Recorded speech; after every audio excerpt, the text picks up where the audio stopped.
Hello friends, welcome to my channel Shilpa's Akanksha. Hello friends, আজকে আমাদের বাড়িতে শান্তি সত্তনে পুজো রেখেছি, তাই সকালেই মুখ ধুয়ে স্নান করে এই নাও দেখো শাড়িও পরে নিয়েছি। একদম স্নান করে ফ্রেশ হয়ে শাড়িও পরে নিয়েছি, কারণ ভোগের খিচুড়ি রান্না করব। রাত পর্যন্ত জেগে অনেক কিছু গুছিয়ে রেখেছি, তাও এই ঘরের বেডশিটটা চেঞ্জ করা হয়নি। আগে বেডশিটটা চেঞ্জ করে নিই, তারপরে রান্না শুরু করে দেবো। আর সারাদিন কি কি করব আর কি কি মেনুতে আছে সব তোমাদের সাথে শেয়ার করব।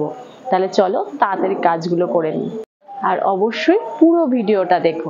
এই বেডশিটটা বার করলাম। এই বেডশিটটা আমার খুব পছন্দের। এই বেডশিটটা আমাকে আমার মামা মামি গিফট করেছিল আমার বাড়ির গৃহপ্রবেশের দিন। তাহলে চলো রান্নাটা এবার শুরু করা যাক। আজকে যেহেতু সবই নিরামিষ রান্না, তাই জিরে গুঁড়ো তো লাগবেই। তাই বাড়িতেই জিরেটা ভেজে নিয়ে মিক্সিংয়ে গুঁড়ো করে একটা কাচের জারে রেখে দিলাম, যেটা আমি সবসময় করি। আমি বাজারের জিরে গুঁড়ো সাধারণত ইউজ করি না। আজকে মেনুতে তো অনেক কিছুই আছে, সেগুলো সবই তোমাদেরকে এক এক করে বলবো, কিন্তু তার আগে ভোগের খিচুড়িটা চলো বানিয়ে নিই। ফার্স্টে একটু তেল দিয়ে দিলাম, আর দেখো এই যে গোটা গরম মশলা, শুকনো লঙ্কা, তেজপাতা নিয়ে নিয়েছি। তেলের মধ্যে দিয়ে আগে ফোড়ন দিয়ে নেব, তারপরে সাদা জিরে দেবো ফোড়নে। ফোড়ন দেওয়া হয়ে গেলে তারপরে আদা বাটা, জিরে গুঁড়ো, লবণ, হলুদ আর একটু সামান্য জল দিয়ে একটা পেস্ট বানিয়ে নেব। পেস্টটার মধ্যে সব কিছুই দিয়ে দিয়েছি, যা যা দেওয়া দরকার ছিল।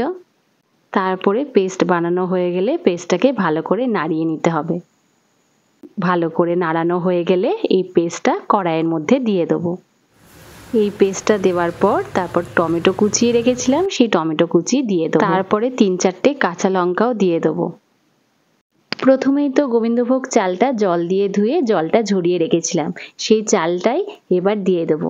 এবং যে মুগ ডালটা ভেজে রেখেছিলাম সেই মুগ ডালটাও দিয়ে দেবো, এবং তারপরে পরিমাণ মতো জল দেবো। জল দেওয়া হয়ে গেলে ঢাকনা দিয়ে লো ফ্লেমে রেখে দেবো। এরপরে চলো ভোগের খিচুড়ি তো প্রায় রেডি। এরপরে ফ্রাইড রাইসটা বানিয়ে ফেলি। ফ্রাইড রাইস বানানোর জন্য ইন্ডিয়া গেটের বাসমতি রাইসটা কিনে এনেছি। রাইসটা ভালো করে ধুয়ে নিলাম। এরপরে ফ্রাইড রাইসের জন্য যা যা ভেজিটেবলস দরকার, যেমন গাজর, বিনস, ক্যাপসিকাম, সেগুলো সব দিয়ে দিলাম তেলের মধ্যে, এবং কাজু কিশমিশও দিয়ে দিলাম। এরপরে অল্প লবণ দিয়ে হালকাভাবে নাড়াচাড়া করেই দিয়ে দেবো রাইস কুকারে। আমি দেখেছি রাইস কুকারে কিন্তু ফ্রাইড রাইসটা বেশ ভালো হয়। আগে হাঁড়িতে করতাম, কিন্তু রাইস কুকার আসার পর রাইস কুকারেই করি, খুব ভালো হয়। এরপরে বেগুন ভাজা আর কাশ্মীরি আলুর দম বানিয়ে নিয়েছি। এবার রেডি হয়নি, নইলে পুরোহিত মশাই চলে আসবে।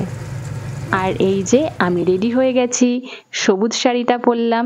আর আমার এই দুই বান্ধবী দেবস্মিতা আর সঙ্গীতা, এদের সাথে তো তোমাদের আগেই আলাপ হয়েছে। ও তোমাদেরকে বলি আজকে মেনুতে কি কি আছে: খিচুড়ি, বেগুন ভাজা, ফ্রাইড রাইস, আলুর দম, আমের চাটনি, আর কালকে রাতেই যে আমি বানিয়েছিলাম ম্যাঙ্গো ভাপা দই। আর এই যে পুরোহিত মশাই চলেও এসেছেন, পুজো আরম্ভও হয়ে গেছে। তবে একটা কথা না বলে কিন্তু থাকতে পারছি না, আমি রান্নার দিকটা সামলেছি বটে, কিন্তু আমার কর্তামশাই আর আমার মা দুজনেই কিন্তু পুজোর দিকটা সামলেছে, না হলে কিন্তু আমি কখনো পারতাম না। আর এই যে আমার কাকিমা পুজো দেখছেন মায়ের পাশে বসে, উনিও কিন্তু অনেক সাহায্য করেছেন। এবার যজ্ঞ শুরু হয়ে গেছে। যজ্ঞের সময় মাথা ঢেকে বসতে হয়, তাই আমি আমার আঁচল দিয়ে মাথা ঢেকে দিলাম, আর কর্তামশাইকে দিয়ে দিলাম ওড়না, কিন্তু ছেলের জন্য ওড়না খুঁজে পাচ্ছিলাম না, তাই গামছা দিয়েই মাথাটা ঢেকে দিলাম। আর এই যে এনারা, ওদিকে পুজো হচ্ছে আর এদিকে এরা দিব্যি গল্প করে যাচ্ছে পুজো না দেখে।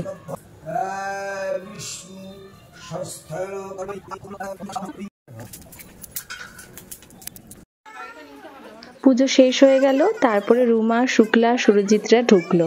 আসলে ছোট ছোট বাচ্চা থাকলে যা হয়, সব কিছুতেই একটু দেরি হয়ে যায়। পুজো শেষ হয়ে গেছে, এবার জমি আড্ডা মারা হচ্ছে।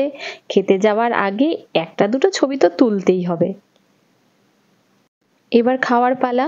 দেবযানী, প্রমিতাদের সাথে বাচ্চাগুলোকে খেতে দিয়ে দিলাম আগে, কারণ ওদের খুব খিদে পেয়ে গিয়েছিল।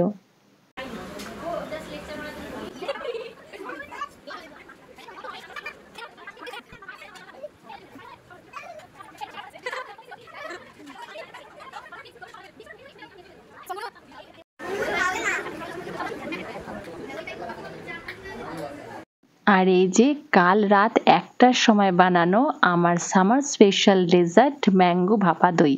এই ম্যাঙ্গো ভাপা দইয়ের রেসিপির ভিডিওটা অবশ্যই দেখো কিন্তু তোমরা।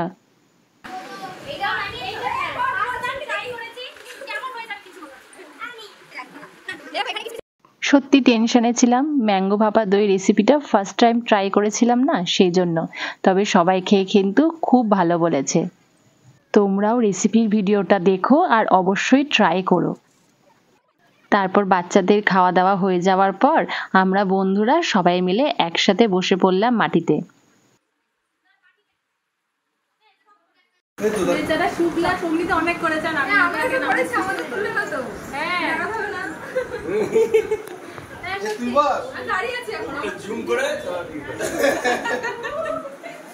সম্রাট তুমি কি বলছো? আমি কিছু বলছি না, আমি খাবো।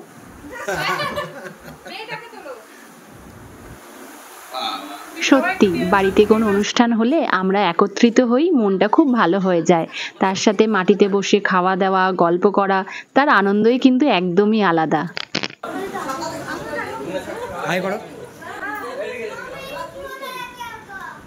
কিভাবে আনন্দ করলাম সবকিছুই শেয়ার করলাম তোমাদের সাথে। আর চ্যানেলটা অবশ্যই কিন্তু সাবস্ক্রাইব করতে ভুলো না। বাই।